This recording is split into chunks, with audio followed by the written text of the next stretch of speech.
put some of this gallium on the lock. I'm going to take one of my lock picks and try to scratch this surface up a little bit so the gallium and aluminum can form an alloy together. Okay, that is more than enough gallium. Now let's get a lock pick and scratch up the surface and hopefully spread this gallium around a little bit. Okay, we seem to have a lot more surface area of contact between the aluminum and the gallium now, and we have this mixture of aluminum and gallium right here. I'm going to get something and we're going to try a little experiment with that. It's about 10 minutes later and I wanted to show you a bizarre phenomenon that's occurring on the face of this lock. And that is that the gallium seems to be traveling around the lock underneath the surface. And let me just show you what I'm talking about. You can see it's almost like there is a liquid underneath the surface. And if we just scratch it a little bit, you can see that gallium aluminum alloy underneath.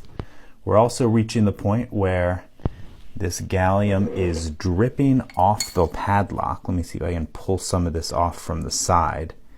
And if I just put it anywhere on the face, it rapidly travels back to where it came from. So I think I used probably way too much gallium here, but it's traveling in some places under the surface of the lock, like right up here.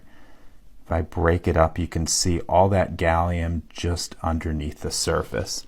It's a really bizarre thing. I'm not sure I've ever seen anything quite like it. Even all the way down here toward the bottom of the lock, we're seeing the same thing. So let me give it a little bit more time and we'll come back to it when we have more results.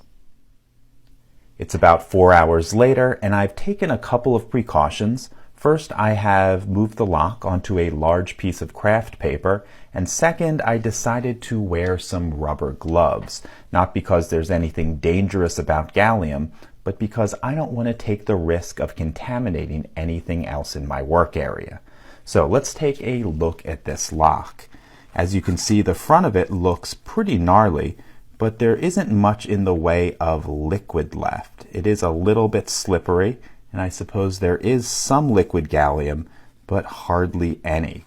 If we move around to the side, you can see this rot has infested the side, looks like the bottom, and definitely the bottom or the back of this lock as well.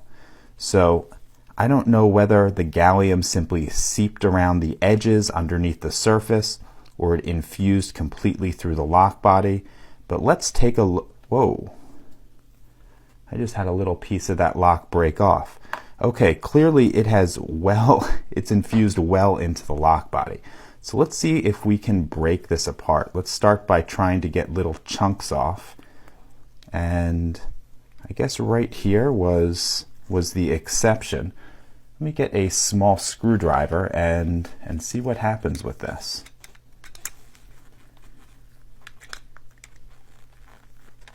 Wow, I can see the metal breaking very, very easily.